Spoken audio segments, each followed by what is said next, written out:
Hello everyone, this is Ayush Singh and welcome to your favourite channel Singhpedia. आज हम लोग पढ़ने जा रहे हैं क्लास 8th साइंस चैप्टर 2 जो कि है the invisible living world beyond our naked eyes. ठीक है, तो इस चैप्टर का मतलब क्या है?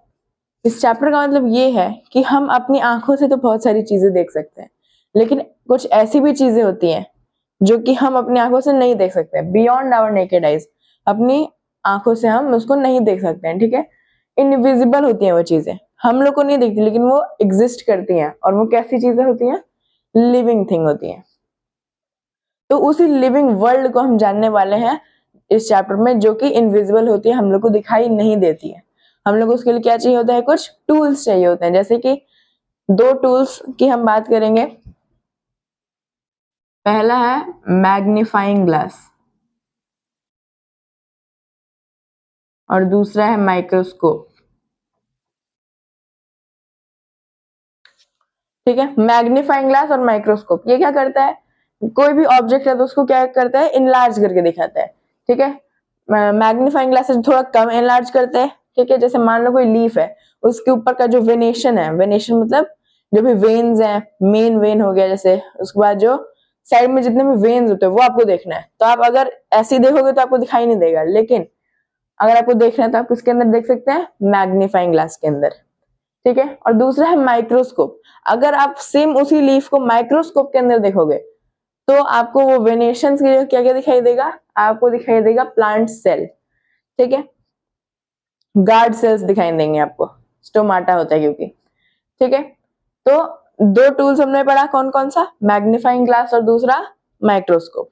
ठीक है, अब हम देखते हैं कि ये जो चेन है, हम तो 6 से ही पढ़ते हुए आ रहे हैं। आपने अगर वीडियोस नहीं देखा है तो 6 से ही पढ़ते आ रहे हैं हम। क्या है सबसे बेसिक यूनिट? क्या होता है लाइफ का? सेल। ठीक है, अब सेल से क्या बनता है? सेल से बनता है टिश्यू। टिश्यू से क्या बनता है? ऑर्गन। ऑर्गन से क्या बनता है? Organ system. ऑर्गन सिस्टम जब मिलते हैं बहुत सारे तो क्या बनता है? बॉडी बनता है। ठीक है,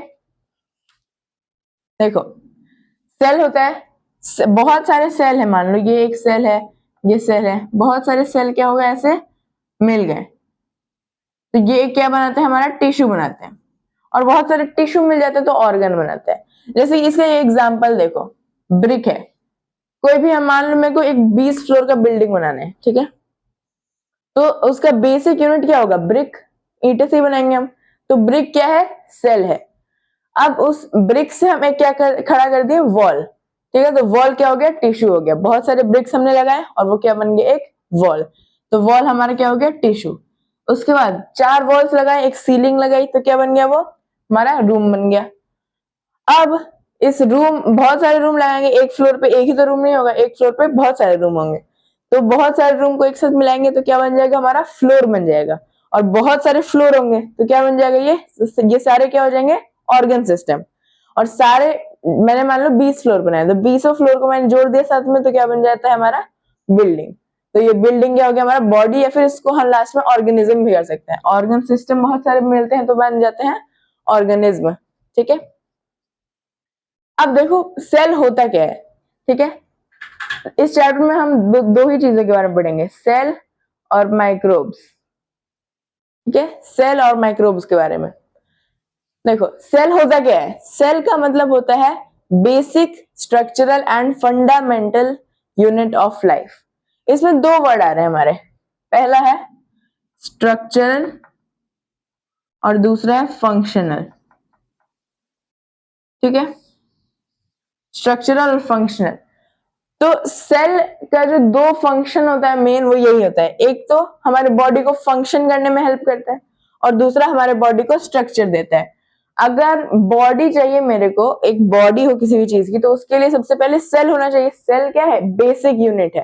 तो स्ट्रक्चर देने के लिए सेल होना चाहिए। ठीक है, अगर सीधे आप ऑर्गन सिस्टम बनाओगे तो ऑर्गन सिस्टम के लिए क्या चाहिए? ऑर्गन चाहिए, और ऑर्गन के लिए टिश्यू, और टिश्यू के लिए सेल चाहिए, है ना? तो बॉडी बनाने के लिए हम लोग को सेल तो चाहिए, तो ये स्ट्रक्चर देता है हमारे बॉडी को। और दूसरा है फंक्शनल। बहुत सारे फंक्शन होते हैं जो हमारा सेल क्या होता है? करता है। जैसे कि हमारा सेल प्रोटीन बनाता है, प्रोटीन सिंथेसिस जिसको बोलते हैं। प्रोटीन बनाता है हमारा सेल। उसके बाद एनर्जी देता है हम लोग को कौन, हमारा सेल ही देता है। उसके बाद हमारे अंदर प्रोटीन हो गया, उसके बाद एनर्जी हो गया, उसके बाद हमारे अंदर जो भी हम काम करते हैं, जैसे अपनी मैं उंगली ऊपर उठा रहा हूँ, ठीक है, 1 2 3 4 5, तो ये जो भी मैं काम कर रहा हूँ, जैसे मैं लिख रहा हूँ इस पे, तो वो सब कौन करता है, वो करने के लिए हमारी हेल्प हमारे सेल ही करते हैं। ठीक है, मेरे हाथ किससे बने, सेल से बने, ठीक है। तो सेल है। अब देखो सेल जो है 2 टाइप के होते हैं, 3 टाइप के होते हैं, तीसरा जो हम माइक्रोब्स में पढ़ेंगे, 2 हम यहाँ पे पढ़ेंगे, ठीक है, प्लांट सेल और एनिमल सेल। इसके जो भी पार्ट्स दिख रहे हैं आपको अंदर, वो हम नेक्स्ट टॉपिक में पढ़ेंगे, ठीक है। तो देखो प्लांट सेल और एनिमल सेल में कुछ आपको सेम चीजें दिख रही होंगी, जैसे कि ये बीच वाला, उसके बाद ये वाला स्ट्रक्चर, उसके बाद ये जो चीज है वो आपको इसमें नहीं दिख रही है, लेकिन ये जो है, ये 2 इसमें जो है वो इसमें है, इसमें यहाँ पे आपको दिख रहा है।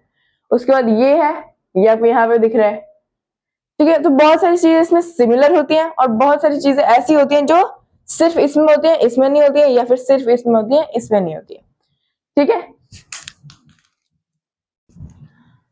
तो उन चीजों के बारे में हम पढ़ते हैं, ठीक है। एक यहाँ पे मैं बनाना भूल गया था, वो अभी मैंने बना दिया, ठीक है। अब देखो हम लोग साथी में टॉपिक का नाम क्या है, डिस्कवरी। तो डिस्कवरी किसने किया था सेल का, वो भी हम लोग को पढ़ना है। तो देखो सबसे पहले जिस सेल का हम खोज किया गया था मानव के द्वारा, वो क्या था, डेड सेल था, ठीक है, डेड सेल। और वो किसने किया था, वो किया था रॉबर्ट हुक ने, रॉबर्ट, किसने किया था, रॉबर्ट हुक।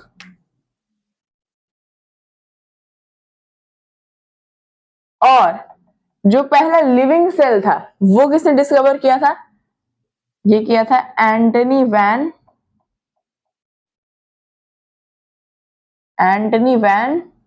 ल्यूवेनहुक, ठीक है। एंटनी वैन ल्यूवेनहुक और रॉबर्ट हुक, ये 2 है हमारे सेल के डिस्कवरर। इनमें अंतर क्या है, इनमें अंतर ये है कि जो डेड सेल्स हैं उसका डिस्कवरी किसने किया था, रॉबर्ट हुक ने किया था। और जो हमारे कौन से सेल है, लिविंग सेल है, उसका डिस्कवरी किसने किया था, उसका डिस्कवरी किया था एंटनी वैन ल्यूवेनहुक ने, ठीक है। ये दोनों हमने डिस्कवरी के बारे में पढ़ लिया, डेफिनेशन पढ़ लिया। अब हम पढ़ते हैं स्ट्रक्चर के बारे में, ठीक है। तो देखो स्ट्रक्चर, सेल के अंदर सिर्फ 2 ही चीजें होती हैं, एक होता है न्यूक्लियस, एक होता है साइटोप्लाज्म, ठीक है। न्यूक्लियस और साइटोप्लाज्म एक साथ क्या कहलाते हैं, हमारे प्रोटोप्लाज्म। देखो अब न्यूक्लियस और साइटोप्लाज्म क्या है, ये जो आपको बीच में दिख रहा है ये, ठीक है, दोनों में ये है न्यूक्लियस, और बाकी जितना भी आपको दिख रहा है, ये जितने भी हमारे ऑर्गन है बीच में, ऑर्गेनेल्स, ठीक है, उसको जो खाली जगह है वो सब साइटोप्लाज्म है। और अगर न्यूक्लियस और साइटोप्लाज्म दोनों को मिला दे हम, तो क्या बन जाता है, प्रोटोप्लाज्म। मिला देने से मतलब है दोनों को एक साथ अगर हम लोग बोलने, तो हम क्या बोलेंगे, प्रोटोप्लाज्म। अब जो साइटोप्लाज्म होता है वो 2 चीजों का कॉम्बिनेशन होता है, पहला होता है साइटोजोल और दूसरा होता है ऑर्गेनेल्स। ऑर्गेनेल्स क्या है, तो ये जो न्यूक्लियस के अलावा आप जितनी भी चीजें देख रहे हो इस सेल के अंदर, वो सब क्या है, ऑर्गेनेल्स है, ठीक है। ये सब क्या है, ऑर्गेनेल्स है, ये जो ऐसे वाले है ना, ये वाले नहीं है, बाकी सारे ऑर्गेनेल्स है। और साइटोजोल क्या होता है, ये क्या होता है, एक फ्लूइड होता है, जो ये आपको खाली जगह दिख रही है जहां पे कुछ भी नहीं है, वहां पर भी कुछ होता है, वहां होता है एक जेली लाइक फ्लूइड, उसको हम क्या बोलते हैं, साइटोजोल बोलते हैं। और जब साइटोसोल और ऑर्गेनल्स को हम एक साथ बोलते हैं तो साइटोप्लाज्म बोलते हैं उसको। अब ऑर्गेनल्स एग्जांपल क्या क्या है, mitochondria, endoplasmic reticulum, Golgi apparatus, ribosomes, plastids etcetera, ठीक है। अब हम क्या करेंगे, इनको लेबल करेंगे कहां कहां पर है। तो सबसे पहले देखो ये जो बीच में आपको दिख रहा है, ये क्या है हमारा, ये न्यूक्लियस है। उसके बाद ये जो आपको दिख रहा है, ये जो कॉम्प्लेक्स स्ट्रक्चर बनाया है मैंने, ये है एंडोप्लाज्मिक रेटिकुलम, ठीक है। अब इसमें 2 टाइप के एंडोप्लाज्मिक रेटिकुलम है, एक के अंदर आपको इस तरीके के डॉट्स दिख रहे होंगे और एक के अंदर डॉट्स नहीं दिख रहे हैं। जो डॉट्स हैं वो क्या है, राइबोसोम्स है, ठीक है। कुछ फ्री राइबोसोम्स होते हैं और कुछ एंडोप्लाज्मिक पे लगे हुए होते हैं, ठीक है। तो जहां जिस भी जगह पे आपको दिख रहा है कि राइबोसोम्स लगा हुआ है ईआर पे, एंडोप्लाज्मिक रेटिकुलम, इसका शॉर्ट फॉर्म क्या होता है, ईआर। तो उसको हम क्या बोलते हैं, इसको हम बोलते हैं रफ एंडोप्लाज्मिक रेटिकुलम। अब मान लो एक स्मूथ सरफेस है, इसके इसके ऊपर क्या है, हमने कुछ रफ चीज रख दी, मतलब मान लो कि हमने बहुत सारे पत्थर रख दिए, ठीक है। मान लो ये स्मूथ चीज थी, वो क्या था हमारा एंडोप्लाज्मिक रेटिकुलम, इसके ऊपर जो ये हमने पत्थर रख दिए वो क्या है, राइबोसोम्स। अगर आप उसको ऊपर से फील करोगे तो अब वो स्मूथ नहीं है, अब क्या हो गया, वो रफ हो गया। तो जिसपे राइबोसोम्स लगे हैं वो रफ होगा, और जिसपे नहीं लगे, ये जो आपको ट्यूबुलर स्ट्रक्चर दिख रहा है आपको साइड में इस तरीके की, ये हमारे है स्मूथ एंडोप्लाज्मिक रेटिकुलम। इसमें देखो ये हमारा क्या है, इस पे हम लोग को डॉट दिख रहे हैं, ठीक है, ये हमारा रफ एंडोप्लाज्मिक रेटिकुलम। इस वाले में हम लोग को डॉट्स नहीं दिख रहे हैं, तो ये वाला क्या है, स्मूथ एंडोप्लाज्मिक रेटिकुलम, ठीक है। अब देखो गोल्गी अपैरेटस, इसमें हम बाद में देखते हैं। यहाँ देखो ये जो आपको स्ट्रक्चर दिख रहा है वो है गोल्गी अपैरेटस, ठीक है। इसका क्या काम होता है वो हम नेक्स्ट टॉपिक में पढ़ेंगे, जिसमें हम पढ़ेंगे सेल के सारे पार्ट, जितने भी नाम है, इतने ही नाम नहीं होते, जितने भी होते हैं सारे सबके बारे में पढ़ेंगे। अब देखो मैंने क्यों बोला था कि इस पे बाद में आता है, देखो यहाँ पे भी आपको सेम स्ट्रक्चर दिखेंगे, लेकिन इनका नाम अलग होता है। इसका नाम होता है, जब प्लांट सेल में होता है सेम चीज, तो उसका नाम होता है डिक्टियोसोम्स, ठीक है, डिक्टियोसोम्स। प्लांट सेल में डिक्टियोसोम्स होते हैं और एनिमल सेल में गोल्गी अपैरेटस। राइबोसोम्स कहाँ पे होते हैं, एंडोप्लाज्मिक रेटिकुलम पे, एसईआर पे, सॉरी आरईआर पे, रफ एंडोप्लाज्मिक रेटिकुलम। और जो फ्री भी होते हैं कुछ, जैसे ये जो आपको दिख रहा है, ये फ्री राइबोसोम्स है जो खुले में साइटोप्लाज्म में घूम रहे हैं, जैसे यहाँ पे भी है, ठीक है। और है प्लास्टिड। प्लास्टिड क्या होता है, ये सिर्फ प्लांट सेल में ही होता है, एनिमल सेल में नहीं होता है, ठीक है। ये देखो यहाँ पे है प्लास्टिड हमारा, ये ठीक है, ये हमारा प्लास्टिड है। इसके अंदर भी स्ट्रक्चर होते हैं, थाइलेकॉइड्स और ग्रेनम और स्ट्रोमा, ठीक है। उसके बारे में भी हम नेक्स्ट टॉपिक में पढ़ेंगे, ठीक है। ये जो प्लास्टिड होता है वो तीन तरीके के होते हैं, ठीक है। एक होता है क्लोरोप्लास्ट, एक होता है क्रोमोप्लास्ट और एक होता है ल्यूकोप्लास्ट। तीनों का अलग अलग काम है। तीनों क्या होता है, कलर देते हैं हमारे पूरे प्लांट को, ठीक है, कलर देते हैं। जो क्लोरोप्लास्ट है वो ग्रीन कलर देता है, जो क्रोमोप्लास्ट है वो अलग अलग कलर देता है, जैसे रेड कलर देता है तो भी उसमें क्रोमोप्लास्ट है, अगर येलो कलर दे रहा है तो भी क्रोमोप्लास्ट है, मतलब कि बाकी जितने भी कलर है वो क्रोमोप्लास्ट देता है। और जो ल्यूकोप्लास्ट है वो एक ट्रांसपेरेंट कलर देता है, जैसे कि रूट्स में और स्टेम्स में, ठीक है। प्लास्टिड्स के बारे में हो गया। और क्या हमारे बच रहे हैं, यहाँ पे देखो ये जो आपको डॉट जैसे स्ट्रक्चर दिख रहे हैं, ये है हमारे लाइसोसोम्स, ठीक है। ये लाइसोसोम क्या करता है, हमारा जो सॉरी हाँ, ये लाइसोसोम क्या करता है, इसको हम बोलते हैं सुसाइड बैग ऑफ सेल, ठीक है,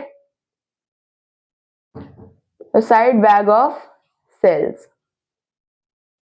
ऐसा क्यों बोलते हैं, क्योंकि ये जो लाइसोसोम होता है वो पूरे सेल को क्या करता है, खा जाता है, और वो पूरा वो सेल क्या होता है, खत्म हो जाता है। एक सेल का जो लाइफ स्पैन होता है 120 डेज होता है, लेकिन अगर आप चाहो तो एक क्लैप करोगे अगर आप, तो क्या होगा, हमारे हाथ से बहुत सारे सेल जो है डेड हो जाएंगे, ठीक है। अगर नहीं करना चाहते आप ऐसा, तो लाइसोसोम अपने आप ही उस सेल को खा जाएगा, ठीक है। तो इस तरीके से जो लिविंग सेल है वो डेड सेल हो जाते हैं और फिर आपके बॉडी से गिर जाते हैं, ठीक है। लाइसोसोम हो गया। अब ये जो मैंने रेड से बनाया था लास्ट में, ये हमारा सेंट्रोसोम है, ठीक है, ये हमारा सेंट्रोसोम है।